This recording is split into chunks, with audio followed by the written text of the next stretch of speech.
Assalamualaikum warahmatullahi wabarakatuh. Halo semuanya.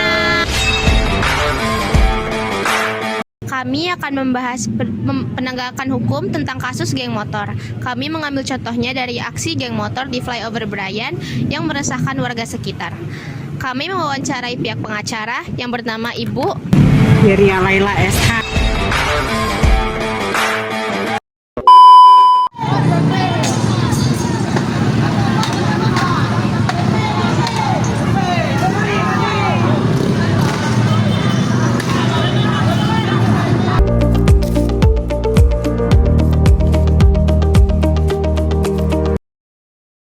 Nah Bu, jadi di sini ada pertanyaan pertama.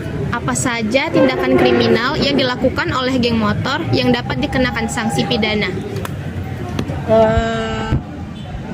Untuk sanksi pidana yang dilakukan geng motor itu seperti yang kita lihat sekarang adalah penggunaan senjata tajam, membawa senjata tajam, kemudian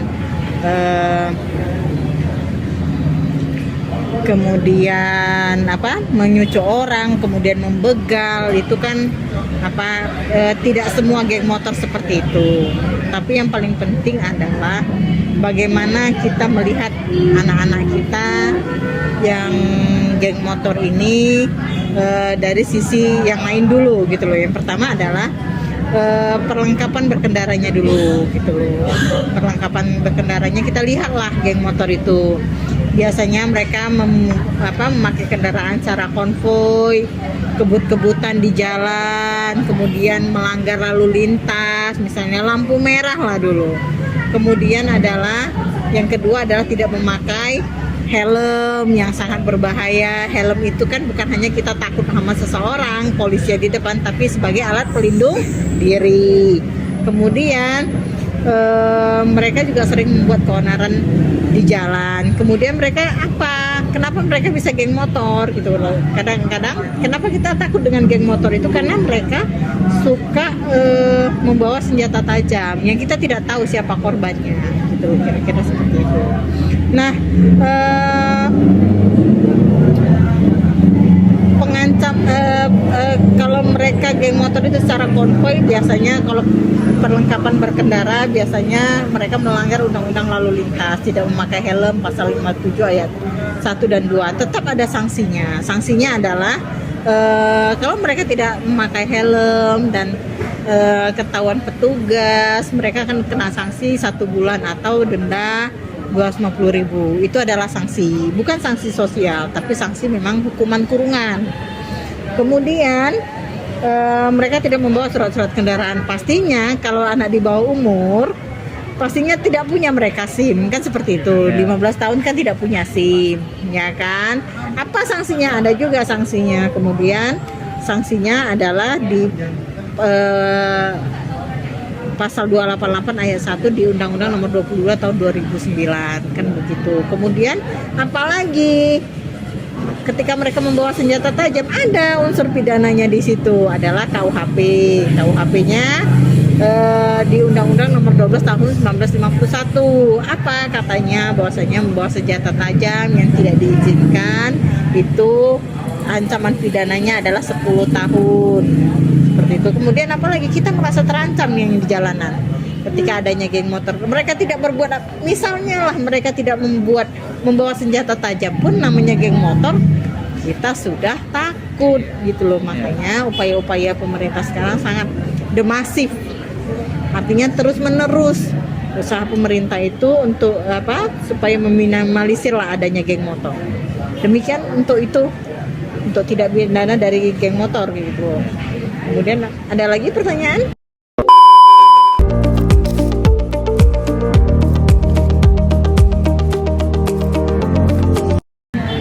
Yang kedua, dampak hukum bagi anggota geng motor yang terlibat dalam tindakan kekerasan.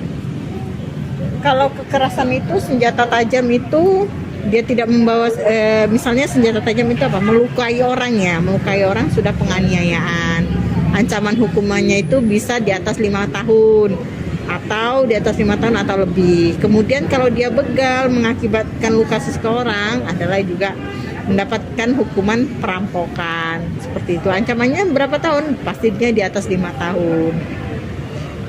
Next, pertanyaannya lanjutnya. Gimana Bu untuk anak yang di bawah umur? Gimana hukuman pidananya? Biasanya untuk hukuman di bawah 5 tahun, anak di bawah itu akan dikembalikan kepada orang tuanya. Gitu. Akan dikembalikan kepada orang tuanya untuk kembali dididik dan dibina. Tapi biasanya di kantor kepolisian itu ada surat pernyataan dari orang tua supaya anak itu dididik lagi dengan baik. Gitu. Jadi kalau sampai kejadian lagi maka tidak akan lagi menghubungi orang tua, biasanya seperti itu. Tapi tentatif sih sebenarnya, fleksibel dia, apakah memang orang tuanya membuat pernyataan itu atau memang mereka tapi biasanya membuat pernyataan sih di atas materai gitu.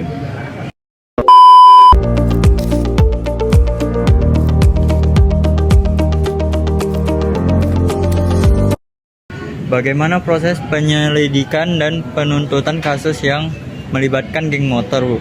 Ya, kalau dia memang melakukan tindak pidana tentunya prosesnya itu ada di 3 tahapan. Yang pertama adalah proses penyelidikan.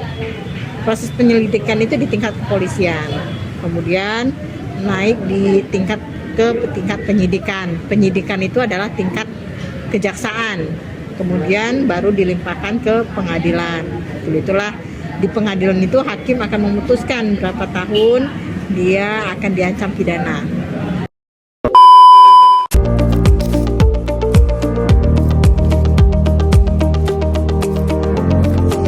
Untuk pertanyaan yang terakhir, Bu, apa saja langkah yang dapat diambil oleh pemerintah untuk mencegah berkembangnya geng motor tersebut? Ya, tadi saya sudah mengatakan bahwasanya pemerintah sekarang sangat masif, sangat secara terus menerus nih. Misalnya apa? Pembaruan undang-undang, PP, Perda, kemudian ada peraturan kelurahan yang untuk mencegah itu. Kemudian adalah spanduk-spanduk di jalan raya untuk segera pulang cepat, ya kan? Kemudian penjagaan malam kepala lingkungan. Kemudian himbauan-himbauan ke sekolah, misalnya edukasi ke sekolah. Nah, itu saya rasa cukup efektif lah. Kalau tidak efektif, nah, kalau itu memang sifat orangnya gitu loh kan. Tapi itu cukup efektif sih sebenarnya. Tidak kalau misalnya anak sekolah, misalnya sekarang kalau udah jam 10 malam anak sekolah kan memang dihimbau segera pulang gitu.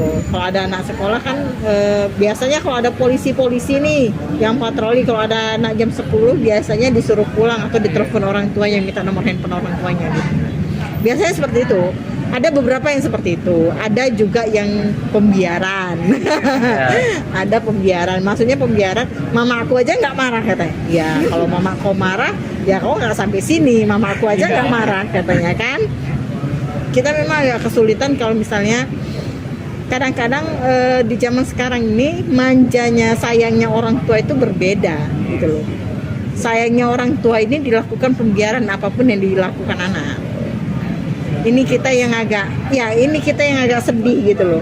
Sedihnya ya biar aja lah, selama positif di mananya gitu ya kan. Positif di mananya tunjukkan.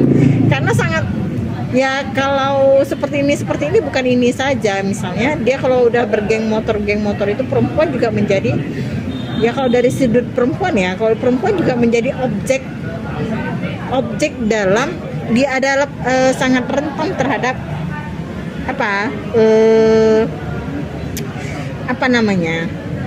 akibat dari geng motor itu. Karena apa? Nanti dia jalan aja cewek hai hoi sok kali kok, semuanya seperti itu. Benar nggak? Ya. Pernah nggak seperti itu? Pernah pastinya gitu loh. Umi juga pernah muda kan gitu.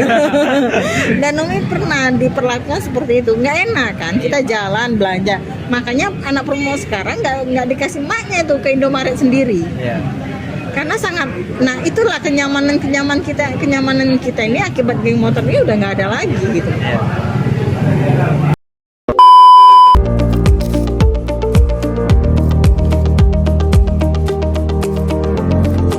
Nah, Ibu sebagai warga bagian Berayan, gimana pendapat Ibu sebagai warga setempat karena adanya geng motor tersebut di Berayan nih, flyover Berayan itu? Kasusnya flyover Brian ya. Pastinya sangat terganggu sih, apalagi pelaku-pelakunya itu bukan dari masyarakat sekitar situ ya. Satu lagi kan kita nggak tahu ini dia masyarakat mana nih, orang mana nih gitu kan. Karena kita kalau misalnya masyarakat situ kan udah kita datangin kan keluarganya kan. Karena orangnya entah di mana, kita juga kan nggak punya waktu yang banyak nih. Kita bukan polisi yang bisa menyelidiki orang itu di mana gitu kan. Pastinya sangat terganggu lah, makanya di setiap tempat di flyover itu udah ada di bawahnya itu pos polisi gitu loh. Jadi memang kadang-kadang pun jam 9 malam polisi ada yang bertengger tuh di flyover Ya. sampai pagi gitu. Karena memang sangat riskan lah kalau di situ. Itu dia. Tanggapan Mimi tentang himbauan kepada anak-anak sekitar. Himbauan saya tentunya kalian itu harus maju dan kalian harus tetap berhasil. Berhasilnya kalian itu harga mati. Jadi bagaimana cara kalian berhasil? Tentunya tidak masuk geng motor. Tentunya tidak ugal-ugalan gitu loh. Hanya satu kata untuk kalian yang saya mau adalah kalian harus berhasil. Dan Terima kasih Ibu sudah meluangkan waktunya untuk pencerahan tentang penegakan hukum pidana terhadap kasus geng motor ini yang sering terjadi di akhir-akhir ini. sama-sama. Moga-moga satu kata untuk kalian berhasil. Amin Rabbal Alamin. Baik, demikian segini dulu wawancara kami tentang geng motor dan mencari tahu tentang hukum pidana geng motor di zaman sekarang.